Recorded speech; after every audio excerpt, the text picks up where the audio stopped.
তো হ্যালো বন্ধুরা, আজকে আমরা দেখব অঙ্কের আরেকটা নতুন ট্রিক্স।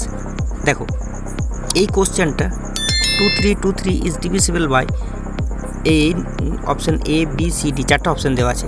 এটা এসএসসি সিজিএল 2023-এ আসা কোশ্চেন, ঠিক আছে? তো এটাকে আমরা কীভাবে 5 সেকেন্ডে করতে পারি সেটা একটু দেখে নেব।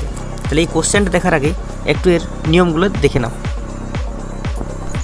তো দেখো, যখন কোনো সিঙ্গেল ডিজিটের নাম্বার হবে সেইটা কী হয়, যখন বারবার দুবার রিপিট হবে তখন সেটা সবসময় কত দ্বারা ডিভিজিবল হবে? 11 দ্বারা বিভাজ্য হবে, ঠিক আছে? আরেকবার শোনো, যদি কোনো সিঙ্গেল ডিজিটের নাম্বার পরপর রিপিট হয় দুবার, তাহলে সেটা সবসময় কী হবে? 11 দ্বারা বিভাজ্য হবে। যদি কোনো ডবল ডিজিটের নাম্বার হয়, সেটা যদি পরপর দেখো দুবার যদি রিপিট হয়, তাহলে সেটা সবসময় 101 দ্বারা বিভাজ্য হবে।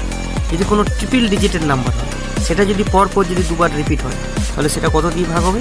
1001 দিয়ে সবসময় বিভাজ্য হবে। এটা তোমরা একটু মনে রেখে দেবে। তাহলে দেখো, এই কোশ্চেনটা আমরা কত তাড়াতাড়ি 5 সেকেন্ডে উত্তর দিতে পারবো। তাহলে যখন রিপিট হয়েছে দুবার, ডবল ডিজিটের নাম্বার দুবার রিপিট হয়েছে, তার মানে কত দ্বারা ডিভিজিবল? 101, ঠিক আছে? আশা করি টিক্সটি ভালো লেগেছে। যদি টিক্সটি ভালো লাগে তাহলে চ্যানেলটিকে অবশ্যই সাবস্ক্রাইব করে রাখো এবং একটু লাইক কমেন্ট শেয়ারটা করে দিও। Thank you.